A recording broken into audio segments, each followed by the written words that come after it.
This program is brought to you by Link TV for educational and non-commercial use only.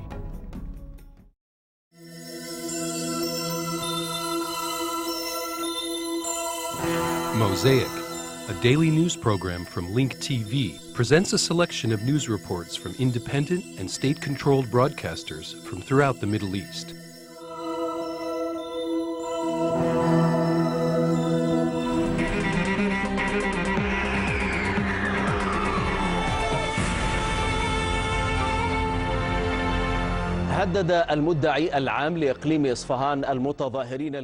Attorney General of the Iranian city of Isfahan threatened the demonstrators who are protesting the authority, saying that they may face the death sentence in accordance with Islamic law. According to Fars news agency, Attorney General Muhammad Rida Habibi said that the protesters are moved by forces outside Iran.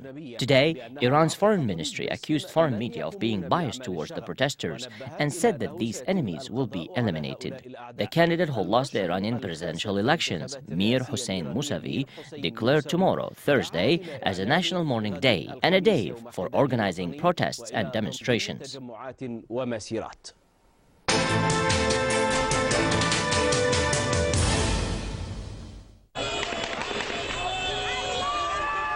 The battle between conservatives and reformers in Iran has moved to electronic websites. Cell phones have served as the main cameras documenting the events since Iranian authorities restricted media coverage.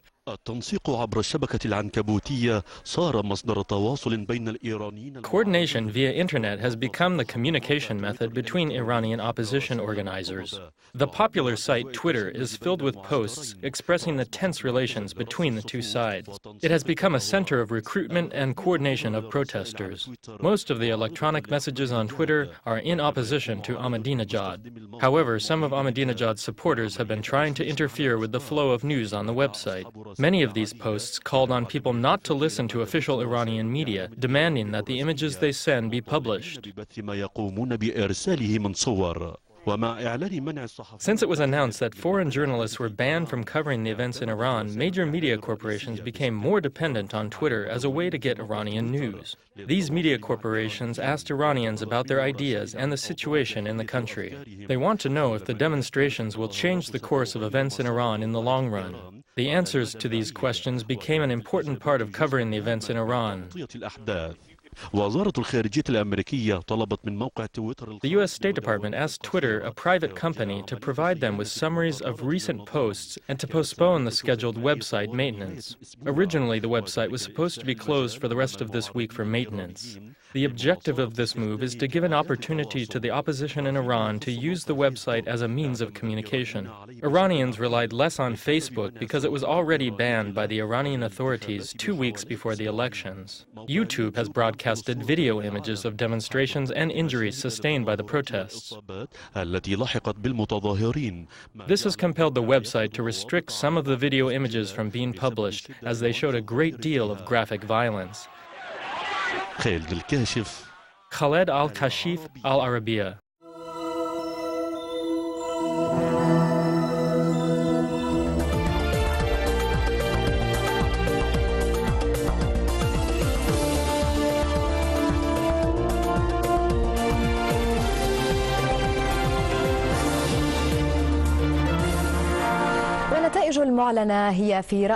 Iranian President Mahmoud Ahmadinejad said that the election results prove the nation's trust in its government.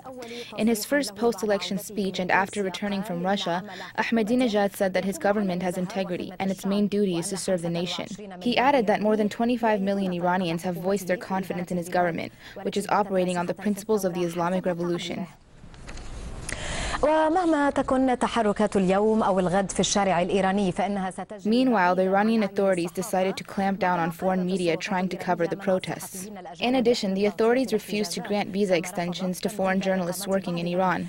This ban coincided with the decision to block social internet websites and disable text messaging services in addition to wiretapping. However, some Iranians were able to hack through the system and send images anyway. Katia Jamila reports.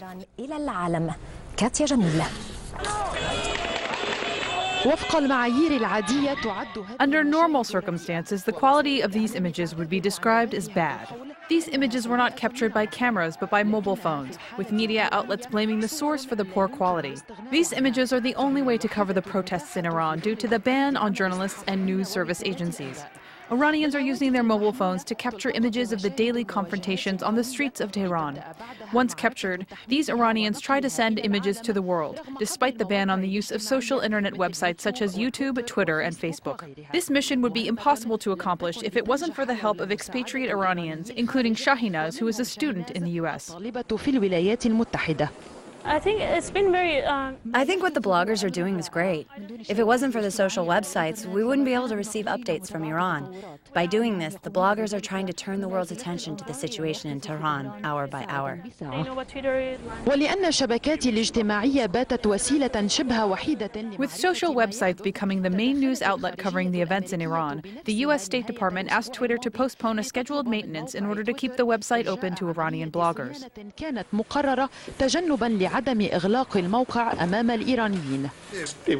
It is very clear to me that these communication networks are playing an important role in democracy by making information available to the world. We are receiving images captured by Iranian official media outlets. In addition, we are receiving images sent to us by bloggers who are risking being arrested. والاعتقال كان حتى الآن مصير ما لا يقل عن 10 صحفيين إيرانيين. According to Reporters Without Borders, more than 10 Iranian journalists have been arrested. In addition, an unspecified number of bloggers have been detained in this Iranian battle, where words and pictures are becoming an effective weapon.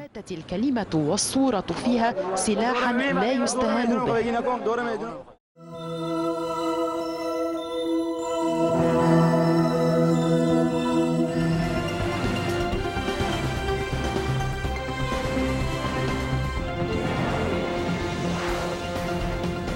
Iran's foreign ministry has called on Western countries not to meddle in the country's internal affairs. Foreign ministry spokesman Hassan Ghashqavi called Western allegations regarding the 10th presidential elections as intolerable. He confirmed that Iran summoned a number of European ambassadors to protest their interfering remarks on the elections. Ghashqavi urged Western countries to prevent unlawful protests outside Iranian embassies in their countries. He said the defeated candidates' complaints were being legally dealt with through the Guardian Council. Iran's foreign ministry has summoned ambassadors of several countries in protest against their biased stance towards the Iranian elections. Among those summoned is the ambassador of Switzerland, who represents US interests in Tehran. The Iranian foreign ministry also summoned the Czech and Canadian chargé d'affaires. The Czech chargé d'affaires, who represents the EU, has been summoned to protest, quote, interventionists and insulting statements made by the union. Ambassadors of the Netherlands, France, Germany, Italy and Britain were also summoned. The ministry has condemned the remarks of the British Premier and Foreign Secretary about Iran's presidential election as, quote, unreal, biased and treacherous. Meanwhile, Iran's Interior Ministry has ordered an investigation into the recent attack on the dormitories of Tehran University. The Interior Ministry has called on the Tehran Governor's Office to identify those individuals in the incident. The Governor's Office has also been ordered to deal with the complaints made by Tehran University students. Earlier, the Parliament Speaker Ali Larijani said the Interior Ministry was responsible for the attack. He has also formed a committee to launch an investigation into the post-election violence. Iran's intelligence ministry has briefed the parliament about the post-election unrest. During a meeting, officials from the parliament and the intelligence ministry urged people across the country to exercise restraint. They emphasized that no one should act in such a way as to play into the hands of the Western countries and Israel. They concluded that the intelligence ministry should take the necessary measures to deal with riots. The parliament and the intelligence ministry authorities have also urged the defeated presidential candidates to pursue their complaints through the Guardian Council. Russia and China have called for a diplomatic solution to Iran's nuclear issue. In a joint statement, Moscow and Beijing said political and diplomatic efforts are the only way to resolve Iran's nuclear issue. The US and its allies have been accusing Tehran of diversion in its nuclear program. Russia, which supplies fuel to Iran's civilian nuclear reactor, says it has never been given any evidence regarding Iran's diversion from its peaceful nuclear program. In its latest report, the IAEA has once again confirmed the non-diversion of declared nuclear material in Iran.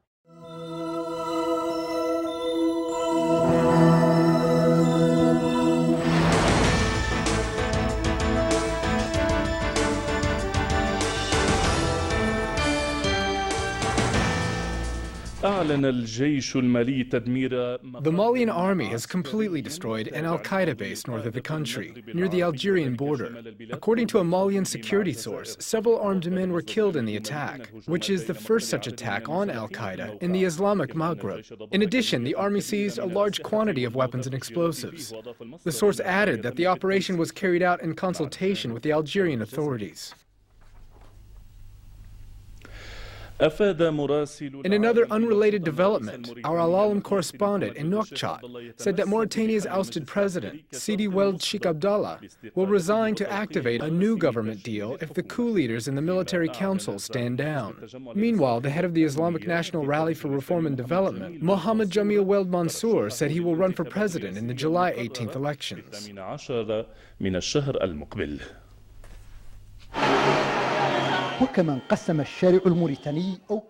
It seems that the Mauritanian public is divided into two camps due to the suffocating political crisis rocking the country. Standing in one camp is the Front for Defending Democracy, which is calling for an end to the military rule in Mauritania. Two prominent leaders from the National Front said they will run for president in the July 18th elections.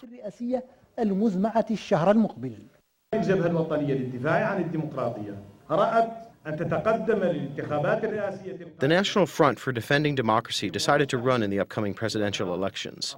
The National Front has nominated Massoud Weld Mawiya. The National Rally for Reform and Development has nominated their leader, Mohammed Jamil Weld Mansour, to run in the presidential elections. Some believe that the nomination of MP Mohammed Jamil Weld Mansour for the presidency will weaken the opposition.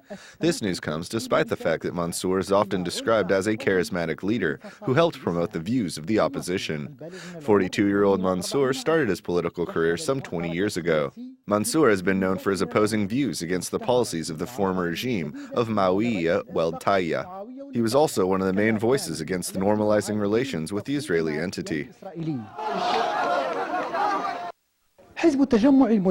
The Islamic National Rally for Reform and Development, led by Jamil Mansour, was recognized by the Mauritanian authorities in 2008 after repeated rejection. The party is well liked by the people. All members of the party enjoy wide support among the Mauritanian public. The party has made many achievements at the national level. It deserves the privilege of representing the nation in the upcoming elections, God willing.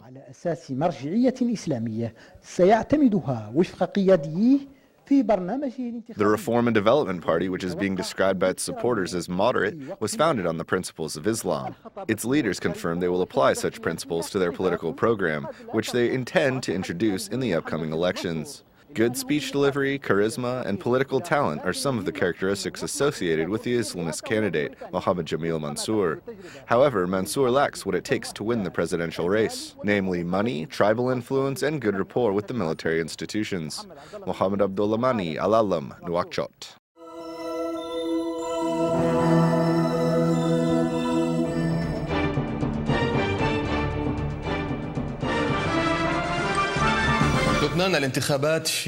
In today's program, we will talk about how Arabs view the Lebanese elections. Professor Sulaiman Abu Safa, can you please make your answer short? Some see Lebanon as a sectarian country and point out that it was established in 1943 based on sectarianism. What is strange is that no effort has been exerted by Arabs or the international community to make Lebanon less sectarian, perhaps because they wanted to stay that way. I would like to ask a provocative question. Is this backwardness or is it a way to ensure democracy in Lebanon?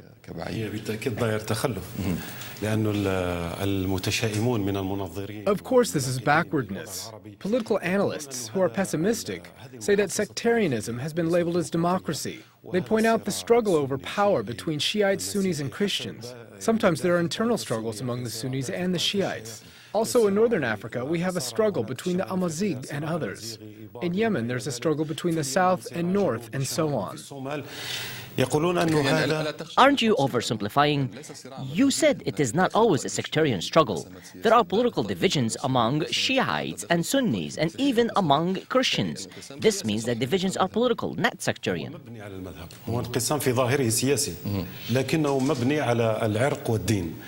The divisions are based on sectarianism. The divisions are political, but they are built on racial and religious grounds. Therefore, pessimists say that the Arab world is dissolving. The political system in the Arab homeland needs to be destroyed completely before it can be reconstructed. What we see today is destruction, but we hope that it is not destroyed completely. There is a big difference between what we hope for and what is happening on the ground. On the ground, the Arab world is being destroyed in Iraq, Somalia, and other countries. The Arab world is being destroyed due to the backwardness that you have mentioned. Democracy in Arab countries goes only as far as the election booths. Democracy, however, is based on the education of change, civic institutions, and human rights. Do these things exist in Arab countries? We are not talking about regimes. The question is, do the Arab masses believe in these democratic principles? The answer is no. In contrast, after long wars, the Europeans believed in these principles, and they built their civic institutions on democracy. This is how they progressed to where they are now.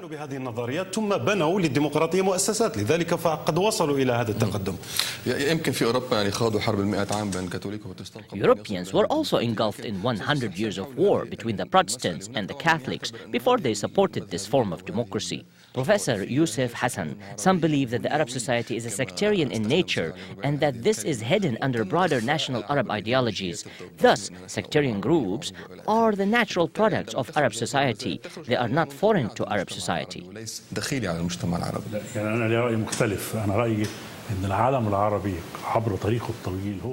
I have a different opinion. I think that Arab society is pluralist in nature. They have different sectarian groups and races. Pan-Arab nationalism in the 20th century provided an umbrella for these groups. Lebanese and Syrian Christians celebrate with Muslims to commemorate their culture.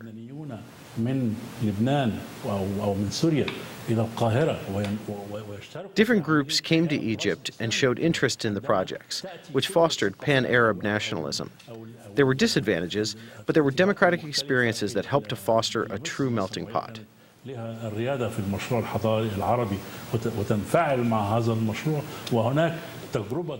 Honestly, oppressive Arab dictators force people to go back to the sectarian groups to face oppression.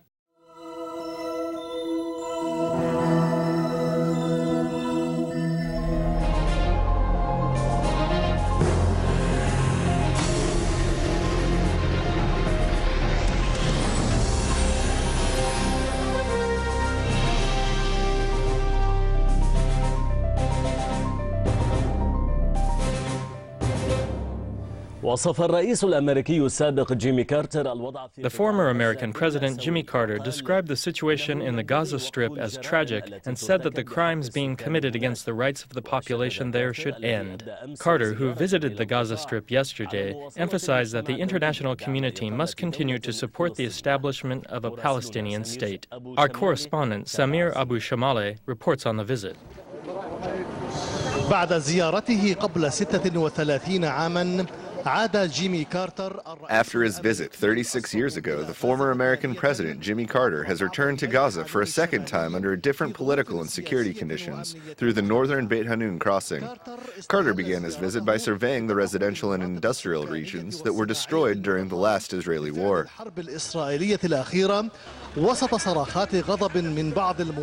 Some people attempted to make their voices heard by angrily calling for help, despite strict security precautions which were unable to drown out their voices. He's just coming to look at us and then leave. We're not just animals he can come look at and then just leave. What is your message to him? What's my message to him? Has he given us time to send him a message? What should I tell him? What do I tell someone who just comes to take a look and then moves along in his car?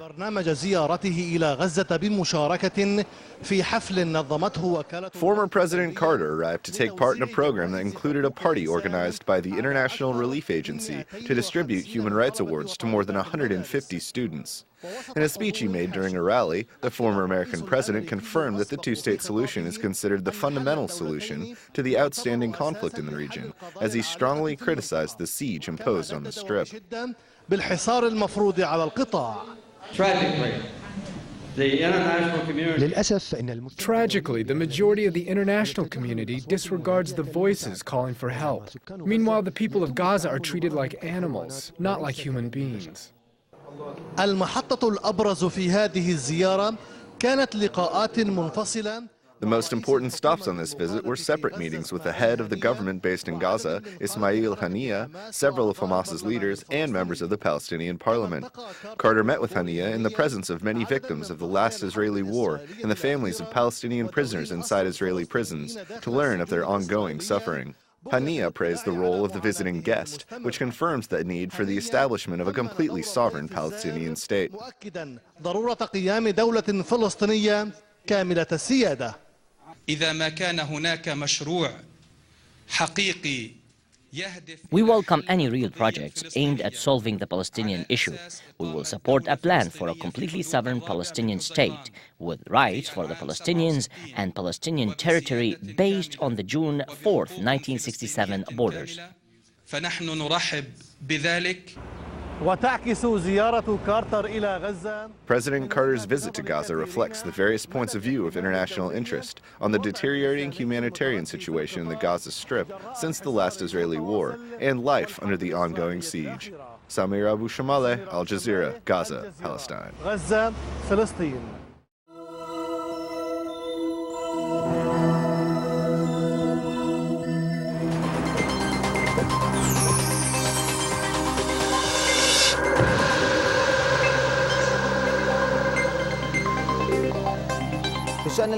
Today on the ground, 4 people were injured at dawn as a result of shelling by Israeli artillery that targeted their homes in northern Gaza. Medical sources mentioned that 4 injured people arrived to the Kamal Adwan hospital in Beit Lahia after Israeli artillery shells hit the residents' homes in the town of Beit Hanun in northern Gaza. In this context, the Israeli war machine carried out incursions today at dawn, close to the liberated settlement of Togit, north of the town of Beit Lahia, and hastened to fire heavily and indiscriminately on homes and properties. There were no additional injuries. Last night, the Israeli occupation authorities released a political prisoner, Faiz Ziyadat, back to his hometown of Bnei Ayyam in Hebron after the Israeli military agreed to release him due to his difficult health conditions. The occupation authorities made an exception with Ziyadat, who spent 3 years of his 12-year sentence in prison to enter Palestinian land occupied in 1948. Lifted on shoulders and with ululations, the town of Beni Yayim welcomed its freed warrior after being released from prison, Faiz Abdul Muhti Saidat. He is fighting death due to cancer as a result of the occupation prison administration's medical negligence. I am celebrating in my country and with my Palestinian brothers who supported me throughout my situation, and thanks to God. فقد اختلطت مشاعر الفرحة بالألم والزغرودة بالدمعة. There were mixed feelings of happiness and sadness. Ululations were mixed with tears. Streets and squares were decorated to welcome the returning warrior. As usual, the president made sure to remain in contact with his people wherever they may be. He did more than just issue orders meeting the needs of Ziyadat, especially his medical needs. The president even rushed to call him to express his support. Abbas reiterated that the Palestinian leadership will make sure that the plight of the prisoners is a priority. على أن تظل قضية الأسرى وحريتهم في مقدمة الأولويات. We thank the President and our leader Abu Mazen. May he live for many years. Immediately after my release, he called me and stayed on the phone with me from Ramallah until I reached Wad al-Nar. Ziyadat's conditional release came after procrastination by the occupation authorities and after realizing in a categorical way the impossibility of his recovery and the inevitability of his death.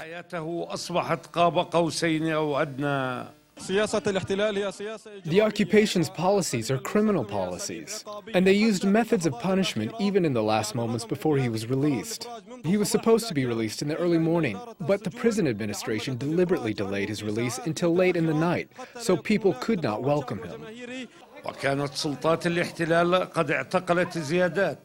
The occupation authorities arrested Ziadat more than 3 years ago after pursuing him for 5 years, which ended in a sentence of 12 years in prison on the grounds of being part of the Al-Aqsa Martyrs Brigade and the resistance to the occupation.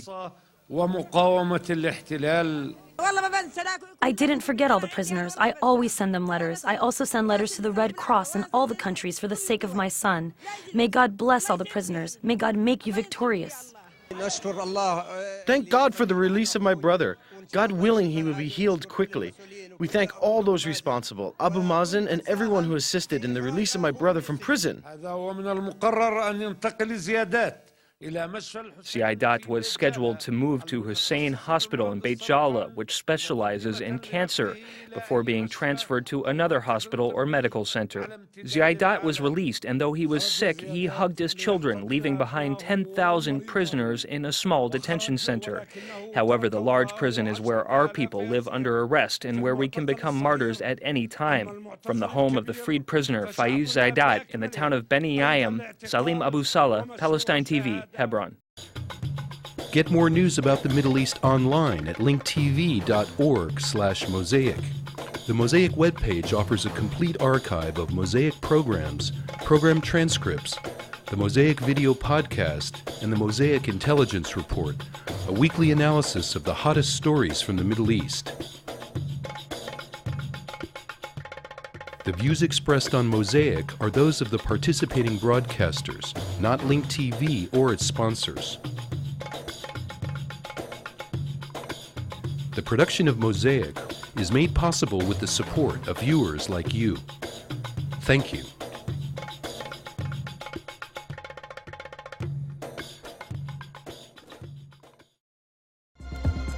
This program is brought to you by Link TV for educational and non-commercial use only. Link TV is the only U.S. network dedicated to global and national news, uncompromising documentaries, and diverse cultural programs. Programs which connect you to the world.